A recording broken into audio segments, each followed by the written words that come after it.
tiene algún comentario extra? Estamos en Tito, capítulo 2, del versículo 1 al 8. Entonces, si no hay, Jonathan, si no tienes por ahí un comentario, entonces vamos a iniciar con esta exhortación a Tito. Y fíjense cómo empieza, ¿no? Acuérdense que la Biblia no está dividida en capítulos y versículos en lo original, o sea, es una carta corrida. Entonces es importante que leamos toda la carta corrida. A veces me he dado cuenta, y es algo que a mí me pasa y me pasaba más antes, que uno agarraba porciones chiquititas de la palabra, versículos, y de ahí basaba su doctrina o su enseñanza y su conocimiento. Pero es bueno leer toda la carta para poder entender el contexto histórico, el contexto de lo que se está diciendo. Entonces, vemos que estamos todavía en la isla de Creta. Era un lugar donde había mucha vanidad.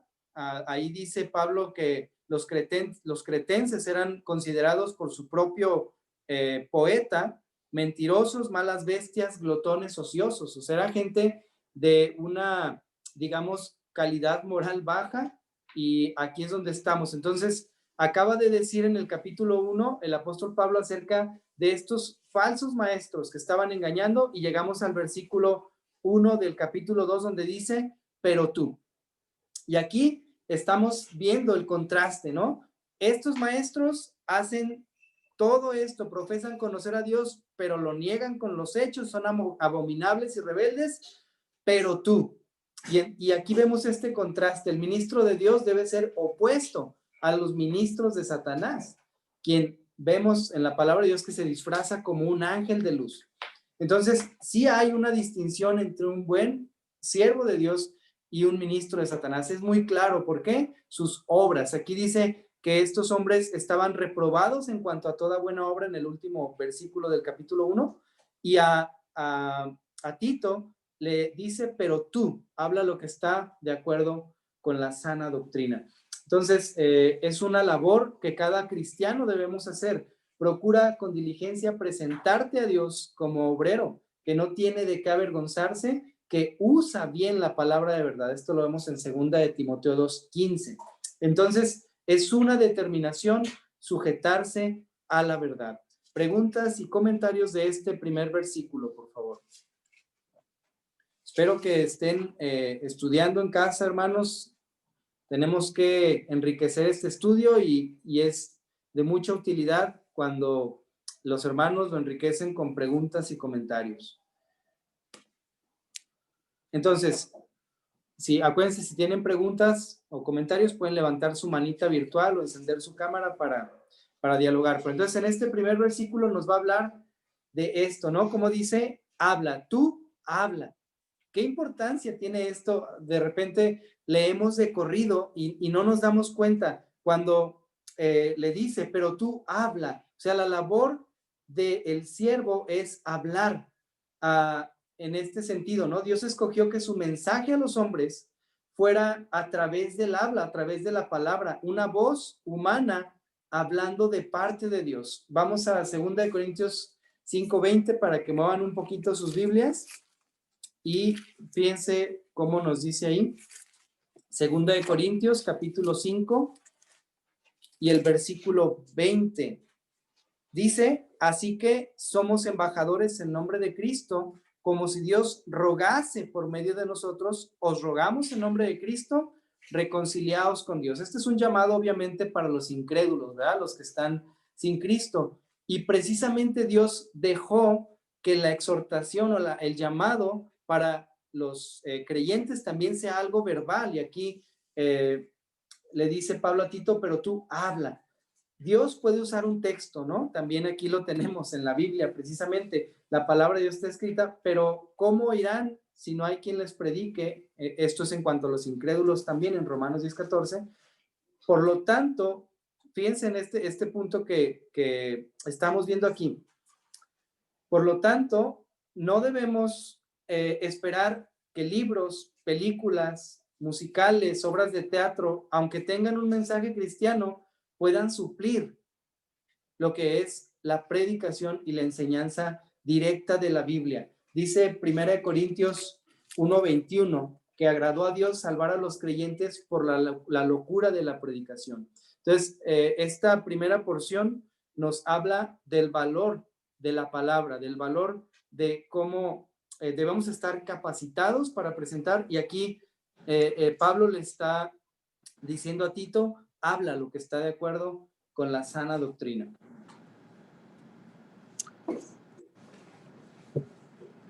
Nada más que agregar a ese punto, en versículo 1, cuando dice lo que está de acuerdo con la sana doctrina, ahora no está diciendo, estoy completamente de acuerdo, no está diciendo que, bueno, si ustedes tienen unos libros que están de acuerdo a la palabra de Dios, pueden usar esos libros en vez de la Biblia, ¿no?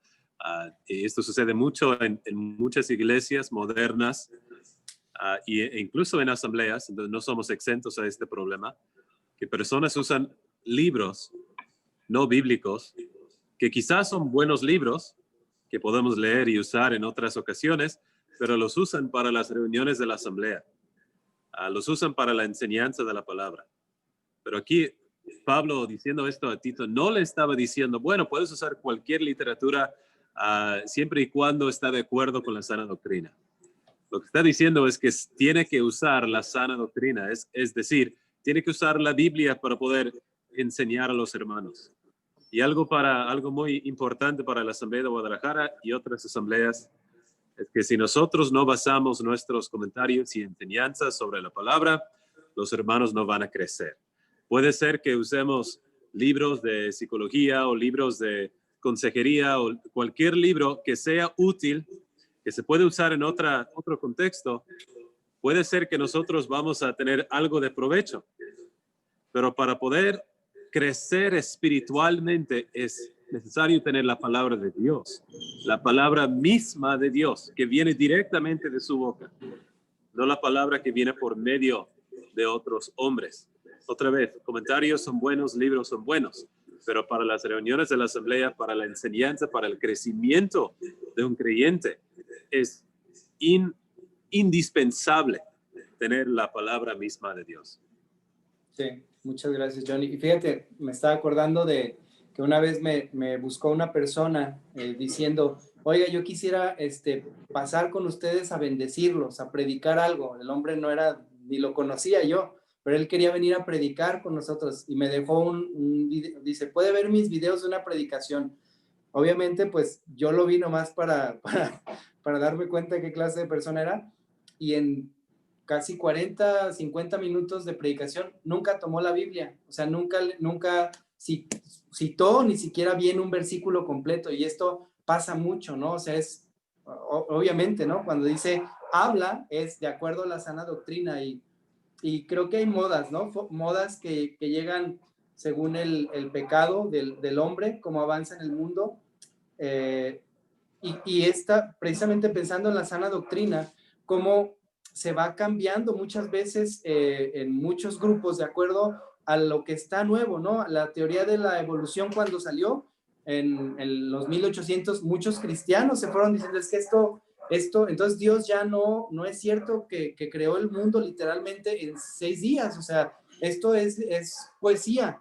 Y hoy muchos, por ejemplo, están diciendo en la cuestión de que varón y hembra los creó, muchos por la moda de la ideología de género están diciendo, no, es que pues no es tanto que varón y hembra los creó, hay otras posibilidades sexuales entre eso. Entonces no debemos cambiar, la sana doctrina es la que es conforme a la palabra de Dios. Por aquí Gabriel nos está poniendo segunda de Timoteo 1:13, que dice, retén la forma de las sanas palabras que de mí oíste, en la fe y amor que es en Cristo Jesús. Muy, muy buena referencia, hermano. Y en 1 de Timoteo 6, fíjense lo que dice. 1 de Timoteo 6, versículo 3. Si alguno enseña otra cosa y no se conforma a las sanas palabras de nuestro Señor Jesucristo y a la doctrina que es conforme a la piedad, está envanecido, nada sabe y delira acerca de cuestiones y contiendas, de palabras de las cuales nacen envidias, pleitos, blasfemias, malas sospechas, disputas necias de hombres corruptos de entendimiento y privados de la verdad, que toman la piedad como fuente de ganancia. Apártate de los tales. Entonces, nada más para cerrar este punto, ¿no? La sana doctrina, ¿qué es? Porque muchos se escucha últimamente, no es que vamos a un lugar de sana doctrina o yo quiero ir a un lugar de sana doctrina. Sana doctrina es la que se conforma a la enseñanza bíblica, que no está basada en pensamientos humanos, en temas o en doctrinas de hombres, sino en la pura y sola palabra de Dios, también interpretada correctamente la Biblia con la Biblia, no añadiendo cosas fuera, teniendo una buena hermenéutica, que es esta unión, estudio de la Biblia con la propia Biblia. Entonces, bueno, si no hay más comentarios o versículos, vamos a pasar a la siguiente porción, que sería versículo 2 al 5, exhortación a los mayores, tanto ancianos como ancianas. La semana pasada, por aquí, Alfredo, preguntabas acerca de si estaba refiriéndose a los mismos ancianos en el capítulo 1, donde dice para que establecieses ancianos. Y aquí la palabra es un poco diferente.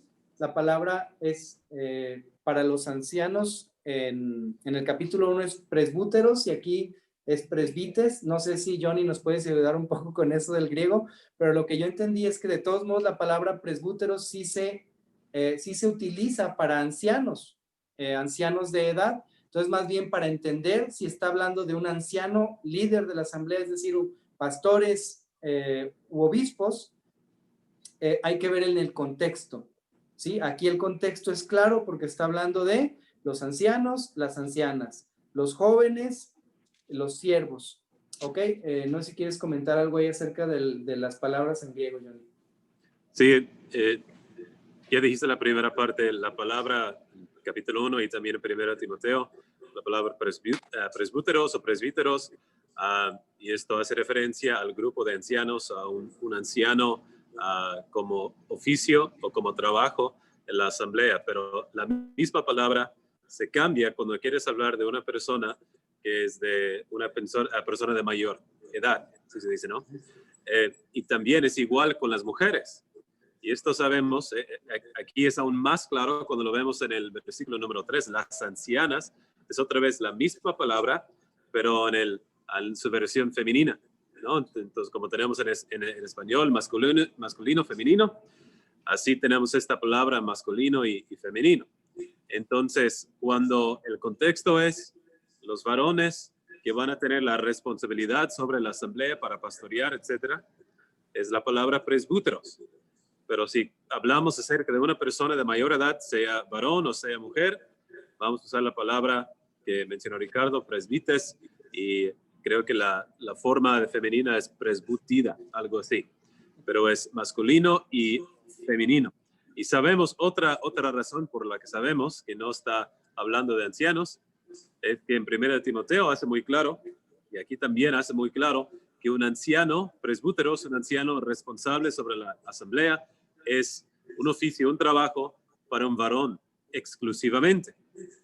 No puede ser que en el mismo libro y con el mismo autor, ahora él se va a contradecir a él mismo para hablar acerca ahora de ancianas femenino.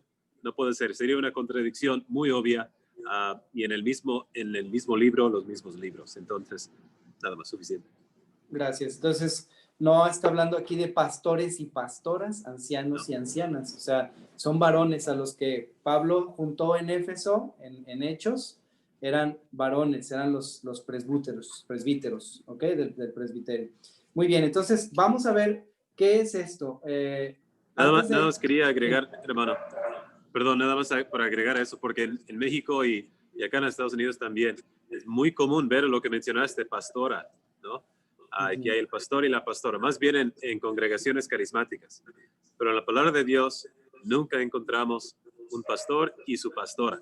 Que la esposa del pastor, que una esposa del anciano es ahora la anciana de la asamblea también o pastora de la asamblea. Esto es algo que no se encuentra en la Biblia y por lo tanto no debemos practicarlo nosotros. Nada más. Gracias. Entonces, en este caso, claro, entonces está tratando con distintos grupos. Antes de ver los detalles, fíjense, comienza por los ancianos, por los varones ancianos, porque son los que más influencia pueden tener sobre el resto de miembros de la asamblea. También dice que sean, y me llama la atención porque dice que los ancianos sean. ¿Qué quiere decir esto? En una asamblea saludable habrá una constante exhortación a la santidad y el crecimiento espiritual, vigilando de cerca a cada creyente. Allí no hay expresiones, o no debe haber, como así soy yo, que eso se da mucho en las personas mayores, ¿no? A veces decimos, es que ya está viejito, ¿no? Con respeto lo digo, pero a veces decir, ya está viejito, ya es idiático. Y las personas de mayor edad normalmente dicen, yo ya soy así, a mí ya no me cambien. Pero vean que Pablo está diciéndole a Timoteo que les dice cómo deben ser, o sea, que pueden hacer un cambio, que deben cambiar. Entonces no deben decir, así soy yo soy enojón, no, yo soy celoso, yo soy amargado. Cosas que con la edad se acentúan y se hacen una mala costumbre.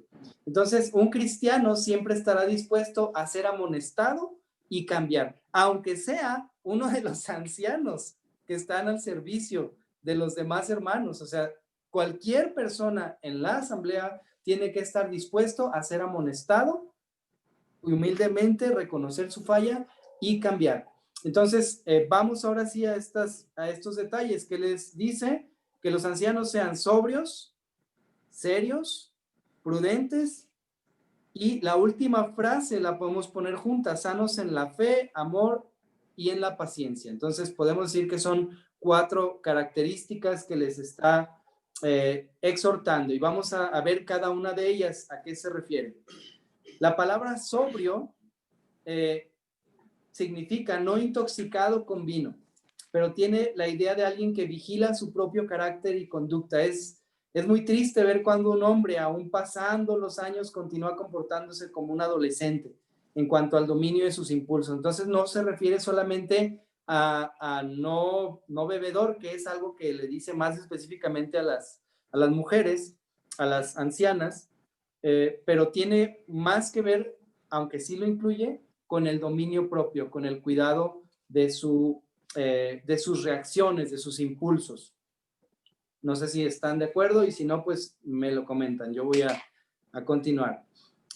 También ¿Cuáles serían unos ejemplos de dominio propio? O sea, ¿sobre qué debemos tener dominio propio? Ok, pienso que una de para los varones podría ser la cuestión de la bebida, pues es y más aquí en México socialmente es mucha tentación, quizás en el área sexual, ¿no? Como en el área de la codicia, donde Cristo dice que aún mirando ya se comete adulterio.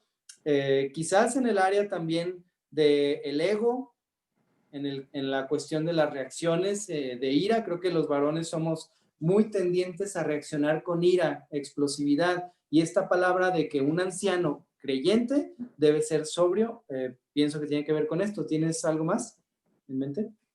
No, muy bien. Gracias. Gracias. Entonces, nos dice también que debe ser serio, y aquí no se trata de seriedad de una persona que no se ríe o que no bromea, pero tiene la idea de ser reverente, o sea, venerable, honorable, grave, ¿no? Y esta palabra de grave se me hace interesante porque normalmente, pues lo nota uno como en tono de voz, ¿no? Un tono grave es un tono como el de la voz de Jonathan o Pablo Thyssen, ¿no? Pero con una personalidad tiene que ver con una cuestión de que no se toma las cosas a la ligera. Su enfoque es en cosas profundas, espirituales, eternas, aunque claramente esto puede conjuntarse también con una forma de ser alegre, pero más bien es esta idea de que no es un señor que va a tomarse a la ligera, por ejemplo, estar jugueteando con jovencitas, o estar le llega uno con un asunto serio y se pone a payasear y no toma en cuenta la seriedad de las cosas. O sea, es una persona que ya pasó por la vida y tiene la capacidad de responder dándole el valor y la importancia a cada situación. También nos dice que deben ser prudentes. Acuérdense, si algo quieren añadir o preguntarme, detienen. Nos dice que deben ser... Sí, nada más a la palabra serio. Creo que es un una pandemia también. Lo que sucede hoy, especialmente en mi generación, de los millennials, etcétera, digamos hasta los 34 años, y quizás personas hasta los 40 también, que son básicamente niños grandes, ¿no? Y hombres de mi edad y quizás aún mujeres también con videojuegos y en la calle con sus amigos cuando la esposa está en la casa y los hijos en la casa y cotorreando nada más. Y eso no es una vida seria. Una vida seria es todo lo que dijiste, pero tomar en serio todo lo que Dios nos dice para nosotros, todo lo que tenemos que obedecer, tomarlo en serio y vivir una vida dedicada a esas cosas. Entonces, no creo que es un problema en Guadalajara de los videojuegos, pero esto vamos a verlo otra vez más adelante con los jóvenes, que esto debe ser ejemplificado, nosotros debemos ser un ejemplo para los jóvenes, porque esto sí es un gran problema para los jóvenes. Tienen que verlo en nosotros primero, la seriedad. Sí. Excelente. Adelante, Max. Gracias, Ricardo. Che, muy interesante. A esto yo lo quisiera vincular con lo que mandó el hermano Tom ayer acerca de Daniel, que no se contaminó con el mundo. Es impresionante el ejemplo de Daniel. Además, él oraba tres veces al día, que creo que ninguno de nosotros lo hace. A mí me gustó mucho el ejemplo de Daniel y la fe, y la pregunta mía es acerca de esos tiempos y los tiempos que vivió Jesucristo, donde casi toda la gente sabía las Escrituras y sabía que el Mesías iba a venir. Como todo el mundo leía, no sé si por costumbre de la ley, como los judíos hasta el día de hoy, que se congregan todos los sábados. Ahora, por ejemplo, la gente no sabe nada de la Biblia. El mundo se enfrió en ese sentido, en lo espiritual, a lo que era antes, o es igual. No, pues voy a tratar de responder esa preguntota, Max. La cuestión, creo que el corazón del hombre, pues como dice la palabra de Dios, ¿no? O sea, es engañoso. Y ha estado, el hombre no busca a Dios, como dice Romanos. El problema, más bien, creo que ha sido que en nuestra época hay un gran analfabetismo bíblico por el hecho de que ha habido con la modernidad un rechazo a la escritura como un libro antiguo, como un libro pasado de moda, con un libro que no está vigente. Y la gran mayoría o muchas iglesias, no puedo saber cuántas, pero creo que sí, muchas iglesias le quitaron peso a la palabra de Dios y lo cambiaron por espectáculo, por luces, por entretenimiento en las iglesias. Entonces, creo que lo que nos falta es esto, justamente sentarnos a leer la palabra, incluso a los propios creyentes, nos hace falta más de eso. Yo creo que eso es lo que está pasando hoy. No sé, en cuanto a lo que me preguntas de diferencia de cómo era la cultura judía y la nuestra, lo que sí es que aquí tenemos religiosidad. Ya se lee más la Biblia hoy que cuando yo era niño, en general, pero aún así creo que falta muchísimo. No sé si quieres añadir algo, Jonathan. No. Ok, entonces, gracias, Max. Continuamos en la otra palabra que nos dice prudentes, lo cual quiere decir de mente sana, quiere decir autocontrolado. Es una persona modesta y casta, moderado en cuanto a opinión o pasión. Es una persona que no se deja llevar de las pasiones o deseos impulsivos. Ha alcanzado un autocontrol en su carácter. Entonces, es un poquito diferente a sobrio, en el sentido de que aquí ya hay un autocontrol, o sea, es una capacidad que ya se consiguió de dominar desde la lengua, ¿no? Dice Santiago que es aquel que domina su lengua es capaz de controlar todo su cuerpo. Me voy a ir un poquito más rápido porque si no, no vamos a alcanzar a cubrir ni lo que tenemos pensado. Sanos en la fe, en el amor y en la paciencia. O sea, un creyente con el paso de los años va creciendo en estas tres virtudes: fe, amor y paciencia. Su vida espiritual se muestra una fe firme, un amor maduro y fuerte y una paciencia que le permite soportar las dificultades físicas y emocionales que vienen con los años. Entonces, cuando vemos un creyente que lleva 50 años de haber nacido de nuevo y todavía lo vemos con debilidades en estas cuestiones, pues hay que revisar su alimentación, ¿no? Es como en el cuerpo, el cuerpo físico, una persona que está débil, que no crea músculo, que no tiene energía, que no tiene ganas, que no se le ve vida, pues es porque se está alimentando mal o no se está alimentando. Y justamente esto es la labor de los ancianos, y en el contexto de lo que estamos viendo aquí en Tito. Deben ser guardianes de la grey, deben alimentarla, deben vigilar a la oveja que está torcida de su patita, rota, vendar a la que está herida. Entonces, es muy importante esta porción. En cuanto a los mayores de edad, el papel de un creyente de edad avanzada en una asamblea es de fundamental importancia, pues ellos van a tomar papeles de liderazgo o servicio en diferentes áreas, pero en su mayoría darán ejemplo y dirección a los más jóvenes. Entonces, creo que los mayores en una asamblea, mayores de edad, deben ser una base sólida de doctrina. Es a quienes los jóvenes podemos ir a preguntarles, oye, ¿cómo le hiciste en esta situación? ¿Cómo le hiciste en tu matrimonio? ¿Cómo le hiciste en el trabajo? ¿Cómo le hiciste? Y deberían tener respuestas bíblicas para los más jóvenes. Entonces, hasta aquí lo de los varones. No sé si hay alguna pregunta o comentario. Rápidamente, versículo 2 tiene 3 virtudes cristianas: fe, el amor y la paciencia. Normalmente tenemos el triple del fe y el amor y la esperanza. Fe, amor, esperanza. Aquí hay uno diferente y hay que notar siempre cuando hay algo diferente o algo fuera de lugar o algo que es un poco extraño. Aquí es extraña la palabra paciencia. ¿Por qué paciencia y no esperanza? Pablo siempre habla de fe, amor, esperanza. Aquí la paciencia se reemplaza lo puso en lugar de la esperanza por esta razón.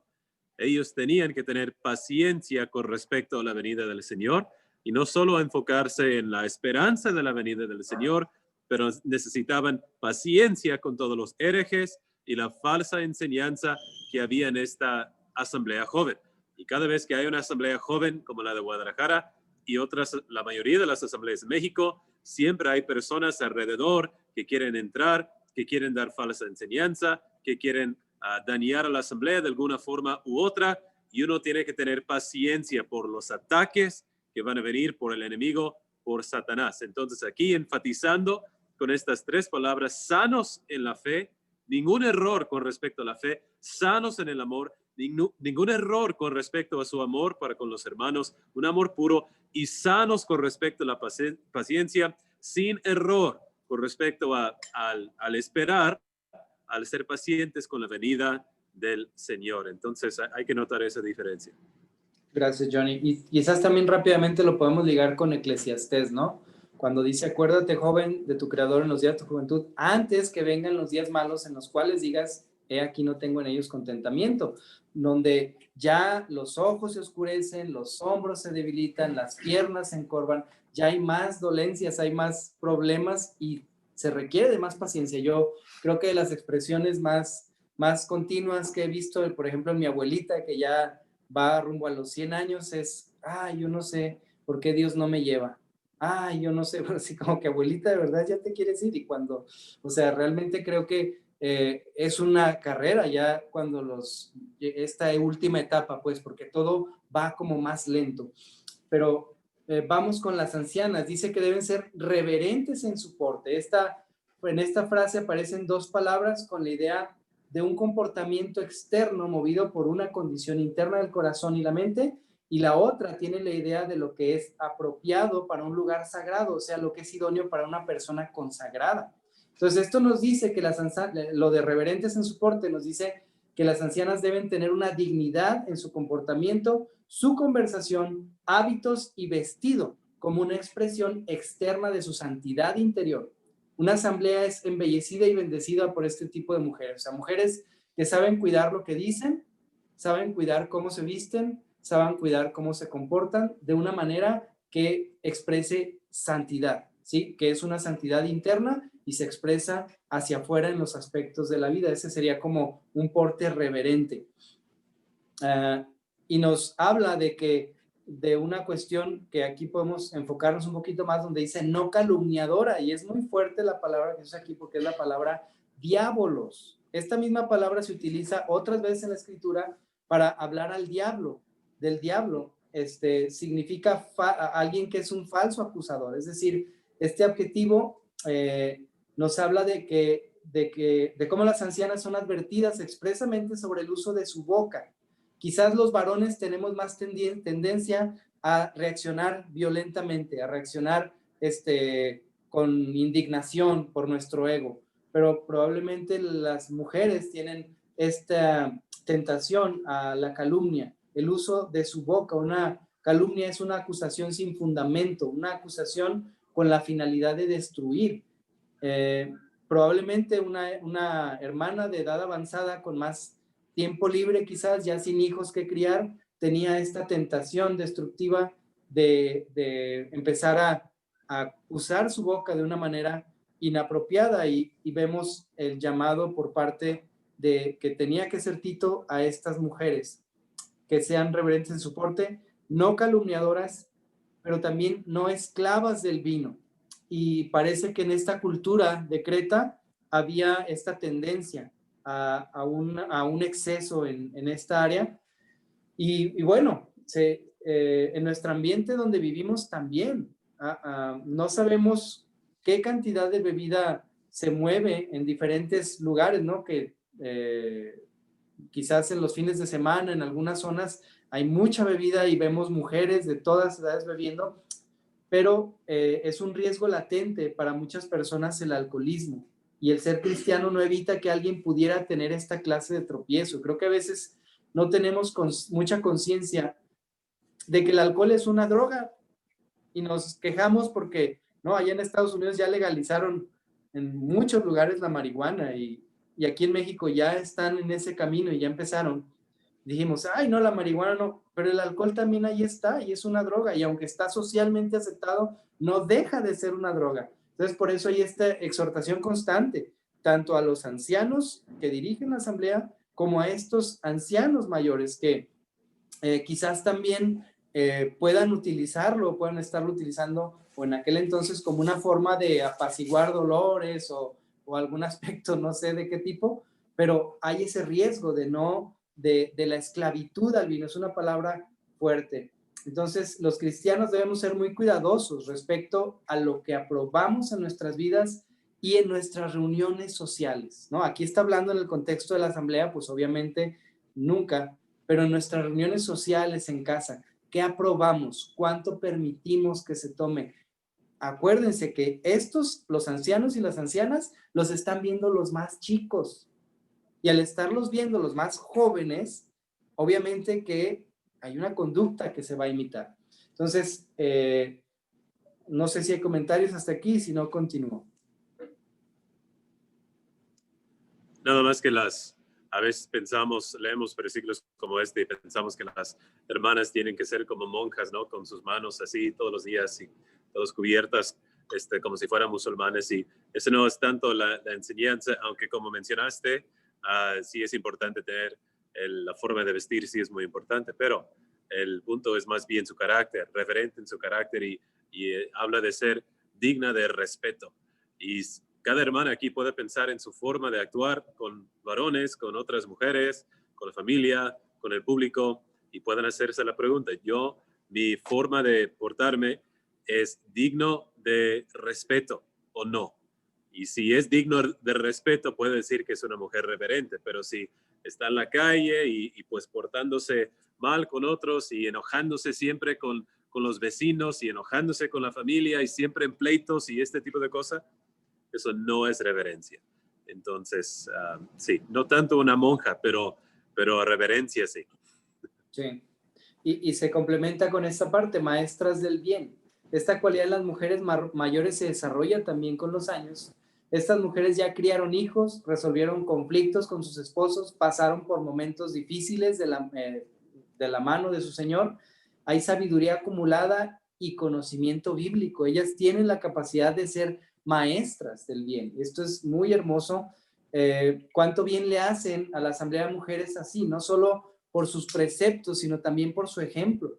La instrucción individual a mujeres no quedó en manos de Tito. O sea, Pablo no le dijo, Tito, tú ve y dile a las mujeres jóvenes esto, sino que le está diciendo a las mujeres mayores. Y esto es bien valioso porque a veces las mujeres piensan, bueno, ¿yo qué voy a hacer? ¿A mí qué me toca hacer en la iglesia? Pues sabes que aquí hay un gran trabajo para ti ya en el versículo, a partir de esta expresión, maestras del bien, porque ya se conecta al siguiente, que enseñan a las mujeres jóvenes a amar a sus maridos y a sus hijos, ¿no? Entonces, sí hay un gran trabajo por parte de las mujeres mayores y un gran ejemplo que deben dar los mayores ancianos y ancianas en la asamblea. No sé a partir de qué edad entran en esta categoría, pero creo que tiene que ver ya como un establecimiento ya de la tercera edad que es llamada, ¿no? En nuestros medios. Entonces, llegamos a esta parte, amar a sus maridos y a sus hijos. A mí me parece extraño, ¿no? Que se le tenga que exhortar a una mujer a decirle, hey, ama a tu marido y ama a tus hijos. Pero es que es probable que en aquella cultura, así como en la nuestra, el corazón de la mujer estuviera dividido entre los atractivos materiales que había fuera de casa y su propia casa. Cuando una mujer toma la decisión de formar un hogar, debe entender bien sus prioridades. Su aprecio y su cuidado y su educación deben estar hacia su casa. Entonces, este punto es fundamental y es muy importante para las mujeres mayores. Ya pasaron, ¿no? Hay mujeres mayores que han dedicado, por ejemplo, que dedicaron su vida al trabajo, a la vida profesional, y ven los frutos después de años de no haber estado atentas a su casa, de no haber cuidado a lo mejor a sus hijos en cuanto a disciplina, en cuanto a conocimiento de la palabra. Y pueden aconsejar muy bien a las mujeres más jóvenes, decir, hey, ¿sabes qué? Ten cuidado, no te salgas de tu casa tanto tiempo, elige mejor tu carrera o mejor define bien tus prioridades. Creo que es un trabajo muy, muy arduo y muy importante que pueden hacer las mujeres en la asamblea. Creo que esta obra es súper importante y es una obra que quizás no se aprecia lo suficiente entre las hermanas, y estoy hablando en general, pero aplica a Guadalajara también. No se aprecia lo suficiente entre las hermanas, porque lo que yo he visto en poca experiencia, lo que veo en otros matrimonios, lo que veo con mujeres jóvenes que se casan o quizás en otros matrimonios de jóvenes en la fe, es que la mujer, y obviamente el varón va a tener sus problemas, pero estamos hablando de las mujeres. A veces las mujeres no saben cómo ser una buena esposa. Y esto es un problema grave, es un problema severo. Porque si una mujer no sabe cómo ser buena esposa, pues va a causar problemas en el matrimonio. Y yo sé que van a decir, pero ¿qué de los varones? Sí, de los varones también. Ellos tienen su responsabilidad, pero ese no es el tema. Cuando es el tema ya vamos a regañar a los varones. Pero aquí el contexto es las mujeres. Y en un matrimonio joven, cuando la mujer no sabe cómo amar a su marido y no sabe cómo amar a sus hijos, pues se va a entretener con otras cosas o se va a meterse en otros tipos de problemas. Entonces, no es obvio, es lo que estoy diciendo. No es obvio cómo amar a su esposo. No es obvio. Y creo que hay aspectos que son naturales, hay algunas cosas que son naturales, pero hay muchas cosas en el matrimonio que pues es necesario tener una cierta educación de otras hermanas, no de cualquier persona, de otras hermanas que tienen experiencia en la fe y experiencia con la palabra para saber cómo amar a su esposo. Entonces, menospreciamos este ministerio, menospreciamos esta enseñanza, pero es súper importante para nuestras hermanas, y todas las hermanas de la Asamblea de Guadalajara deben de estar atentas a su forma de amar a su marido y también muy atentas a cómo ellas van a enseñar a las mujeres, las jovencitas que vienen detrás de ellas. Creo que hay una pregunta ahí. Sí, adelante, David. ¿Me escuchas? Sí. Sí, buenas noches. Buenas noches. Está pensando en el ejemplo de la mujer en esa forma de como anciana. Puedes ver en la mujer esta evidencia en tu vida. Entonces, esa es una persona que tú vas a acercar para buscar ayuda, ¿no? También es como las obras muestran qué tienen dentro del corazón. Igual como un anciano, igual como un creyente. Entonces, es muy importante de ver. Puede ser una señora de local que viene y tú ves esas acciones en su vida, ese carácter en su vida, y ya puedes reconocer dónde está su corazón, o debe ver, ¿no? Y otro punto fue de la esposa debe amar a su esposo. En Efesios enseña que el creyente, la mujer, la esposa, debe obedecer a su esposo. Y el esposo debe amar a su esposa. Entonces, a veces es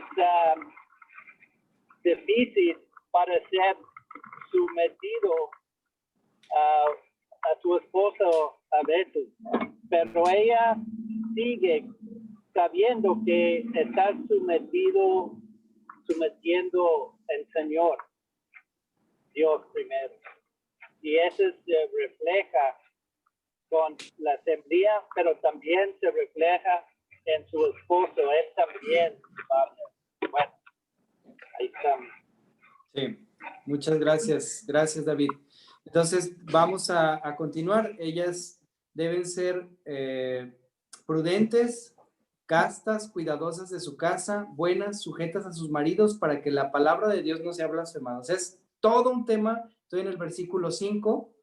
Todo un tema. Ellas, la mujer cuidadosa de su casa, la palabra es trabajadoras de su casa, es decir, dedicadas al hogar. Vemos aquí el principio por el cual nuestra sociedad está tan dañada. Las mujeres decidieron salir de los hogares para desarrollarse laboralmente, pero han descuidado esta valiosa labor.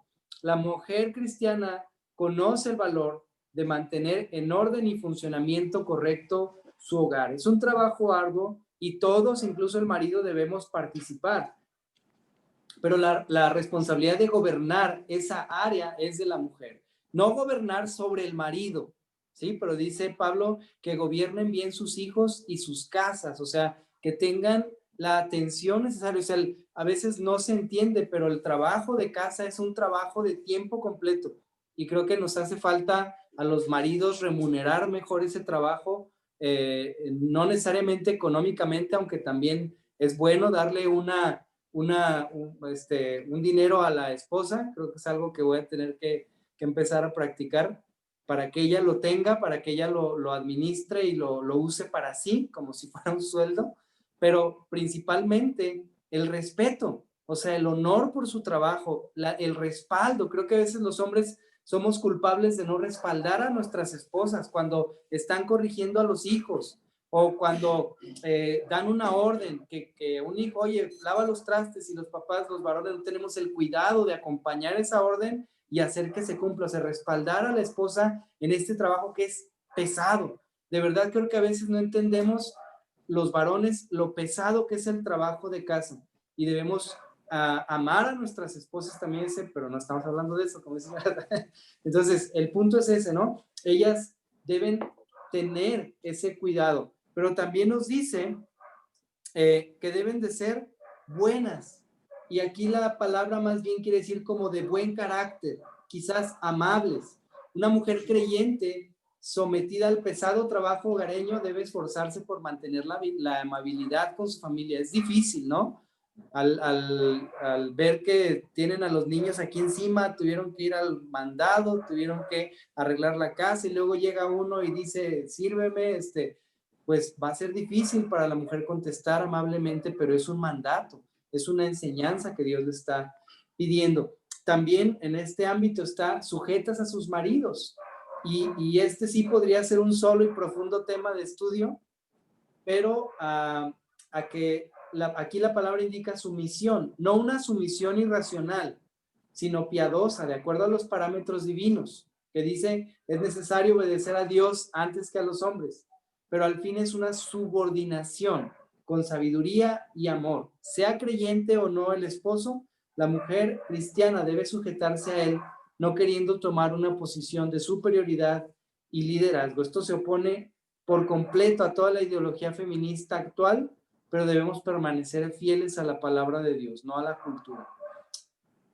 Entonces, sé que es un tema así como en un versículo está contenido todo un súper tema de las mujeres, pero no sé si hay una pregunta o comentario en este aspecto. Hermanas, pueden preguntar con confianza y libertad. Tengo Sí, un comentario, pero quiero esperar a ver si hay otras preguntas, porque sí es muy importante, hermanos, si tienen preguntas acerca de esto, muy importante hacerlo claro.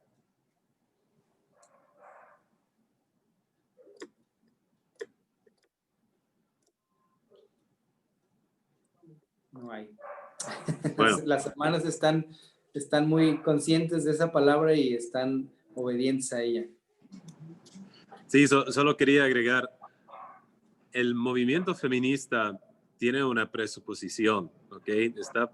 Está suponiendo algo para empezar el movimiento. Y es esto, que cuidar a la casa y cuidar a los hijos es un trabajo sin valor.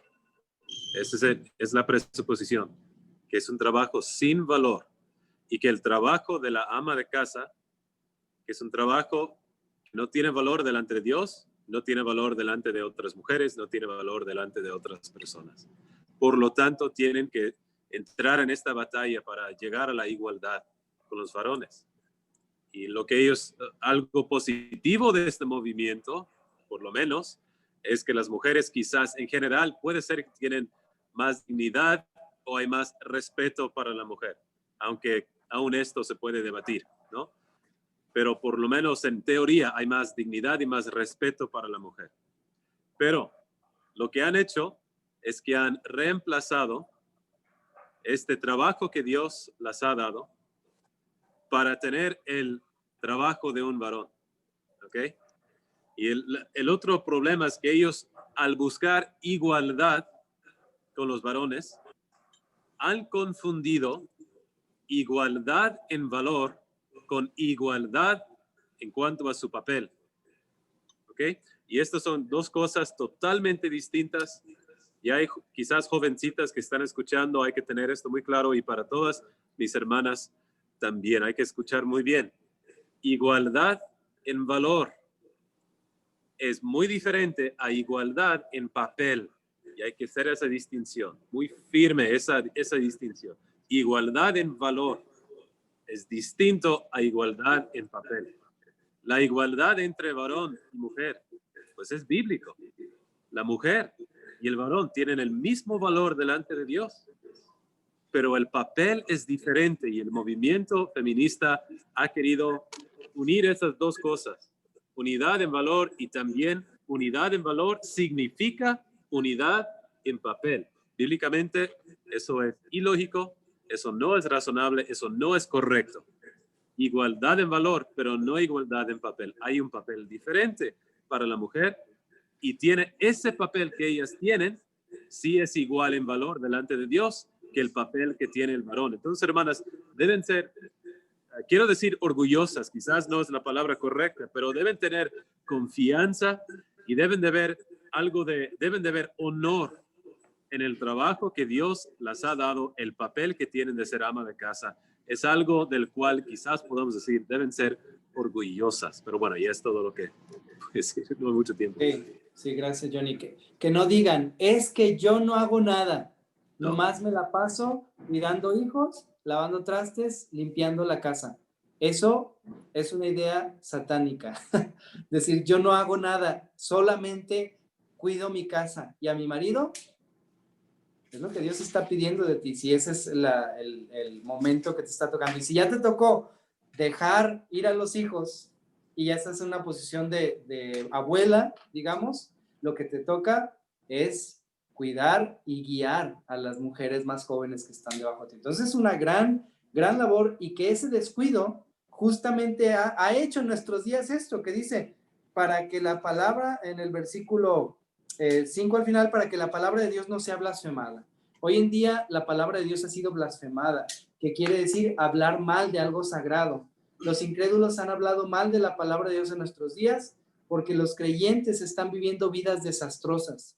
Familias cristianas viviendo de manera tristísima. Los hijos desbalagados, sin liderazgo en la casa, la mujer, cada quien haciendo su vida por su cuenta. ¿Y qué dicen? ¿Esa es la familia cristiana?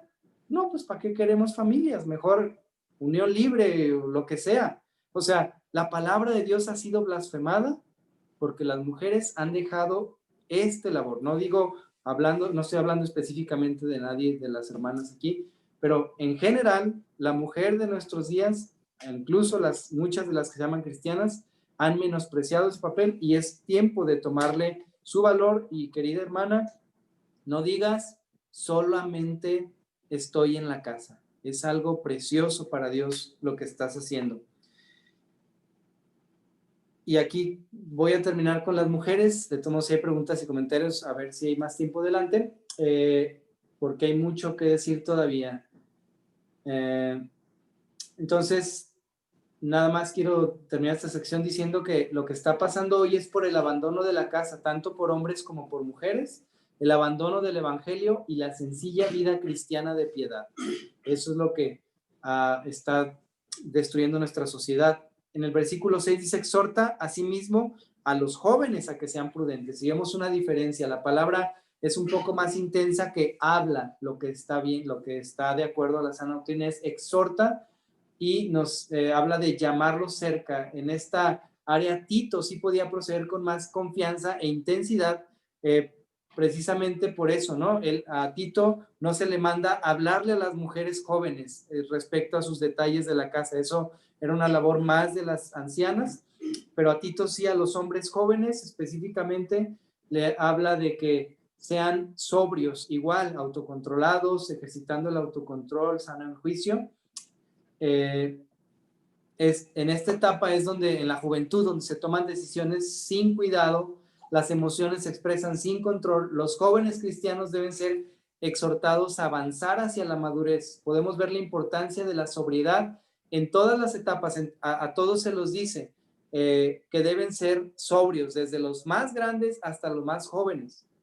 Y vamos a este versículo 7, donde dice, presentándote tú en todo como ejemplo. Y otra vez tenemos aquí las buenas obras. Los falsos maestros estaban reprobados en cuanto a toda buena obra, y aquí nos dice que Tito debe ser ejemplo de buenas obras. Y pensando así rápidamente, las buenas obras son aquellas que Dios preparó de antemano para que los creyentes anduviésemos en ellas. Una vida fuera del propósito de Dios se enrola en lo terrenal, en cosas materiales para el uso egoísta. Para ser cristiano, muchos piensan que solamente con asistir el domingo ya la hice, pero no. O sea, un cristiano debe enfocarse en las buenas obras, es decir, en las obras que Dios quiere que haga según su voluntad. Dice, en la enseñanza mostrando integridad y seriedad. Me llama mucho la atención, y ahorita voy a dar la palabra ya, pero me llama mucho la atención que es una enseñanza irreprochable, con dignidad, honor, seriedad y gravedad. O sea, esa es la enseñanza que se les debe impartir a los jóvenes. A veces pensamos, es que a los jóvenes necesita predicarles un joven, así con los pelos parados, morado, con música de rock, para que entrarle a la onda de los jóvenes y hablar como ellos hablan y decir las palabras que ellos dicen. No. Pablo le dice a Tito, enséñales, ¿qué dice? En la enseñanza, mostrando integridad, seriedad. O sea, no necesitamos acoplarnos a los jóvenes para poder llegar a ellos. O sea, lo que los jóvenes necesitan es un buen ejemplo, desde los ancianos hasta quienes están guiándolos con buen ejemplo y con enseñanza clara y profunda acerca de la palabra de Dios. No sé si tienen comentarios y preguntas hasta aquí.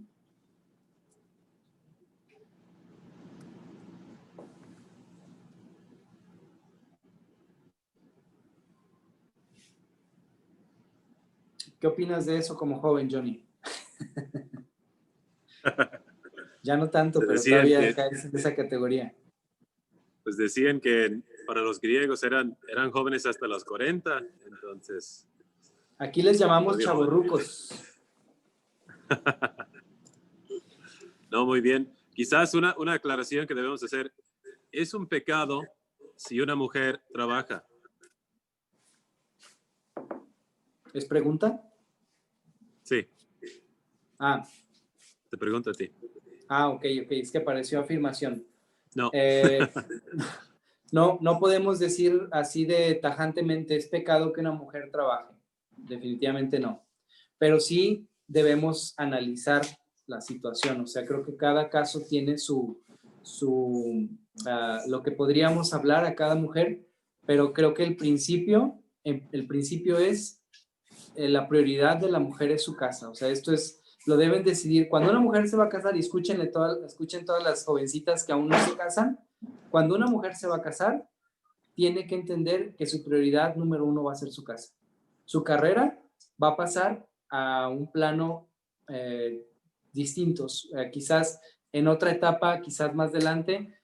Entonces sí deben pensarlo muy bien en ese sentido. Entonces, la respuesta clara a la pregunta es, no es pecado, pero sí puede conducir a lo que dice el proverbio, ¿no? La mujer sabia edifica su casa, pero la necia con sus manos la destruye.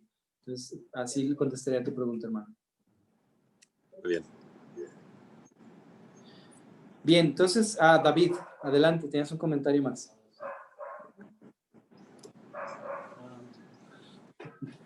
Sí, el ejemplo de la mujer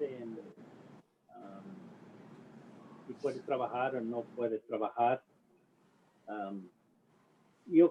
podemos ver lo que Dios tiene puesto por nosotros. En su primer día fue una mujer, esposo, esposa y hijos. Y esta era su diseño. Su diseño. Y ese es muy bonito si puedes vivir así. Si puedes no tener mucho, si puedes ganar más, si dos personas trabajando, esa es otra cosa.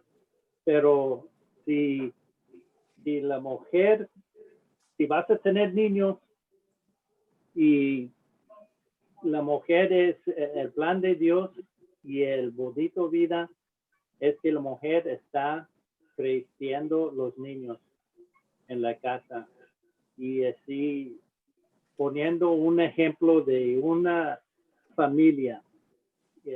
Es increíble lo que Dios diseñó. El mundo ahora no quiere nada de la familia, no quiere que la esposa esté en la casa trabajando, no quiere que están juntos creciendo, hablando de la palabra de Dios, obedeciendo a la palabra de Dios. El mundo no quiere nada de eso y estamos perdiendo y salimos con, puede ser excusas válidas, pero excusas de como necesito más dinero. Yo creo que sí hay cosas cuando viviendo en un lugar, pero todos necesitamos hacer lo que pensamos delante de Dios. What's the word I was looking for? We have to make sacrifices. Sacrificios. Necesitamos hacer sacrificios. Pero en mi experiencia, vale, como dice en México, vale la pena de ser un papá en la casa con mi esposa aquí. Estoy muy agradecido a Dios que mi esposa podía quedarse en la casa, crecer a mis hijos y eso. Si puedes hacerlo, hacerlo. Si tienes que hacer un sacrificio de no tener más, hazlo. Sí. Bueno, Muchas gracias, David. Y yo lo resumiría con esto. Las cosas que se pueden comprar con el dinero no se comparan con lo valioso que es que una madre esté en casa. O sea, es decir, no hay nada que pueda pagar lo que vale el cuidado de una mamá por sus hijos en casa, y nadie lo puede suplir. Ninguna guardería, aún ninguna abuelita, con todo respeto lo digo para las abuelitas, la mamá es la mamá. Así lo dejamos. Entonces vamos a terminar ya con esta porción. Versículo 8, palabra sana e irreprochable, de modo que el adversario se avergüence y no tenga nada malo que decir de vosotros. Entonces, otra vez vemos aquí la salud de la doctrina y la pureza tal que no necesita reprensión, de modo que el adversario se avergüence. Aquí no está hablando específicamente de Satanás, son personas que se oponen, antagonistas a la palabra sana que Tito enseñara y que sirviera para que estos hombres sean resistidos con la verdad, se contraigan y dejen de seguir intentando avanzar con sus mentiras. Y aquí volvemos a traer a Daniel a colación. Cuando los consejeros del rey querían deshacerse de Daniel, no tuvieron cómo acusarle. El siervo de Dios debe actuar de tal forma que esté blindado de esta manera. Vamos a terminar leyendo Daniel capítulo 6, que me gusta mucho cómo lo expresa ahí. Daniel capítulo 6 y versículo 4.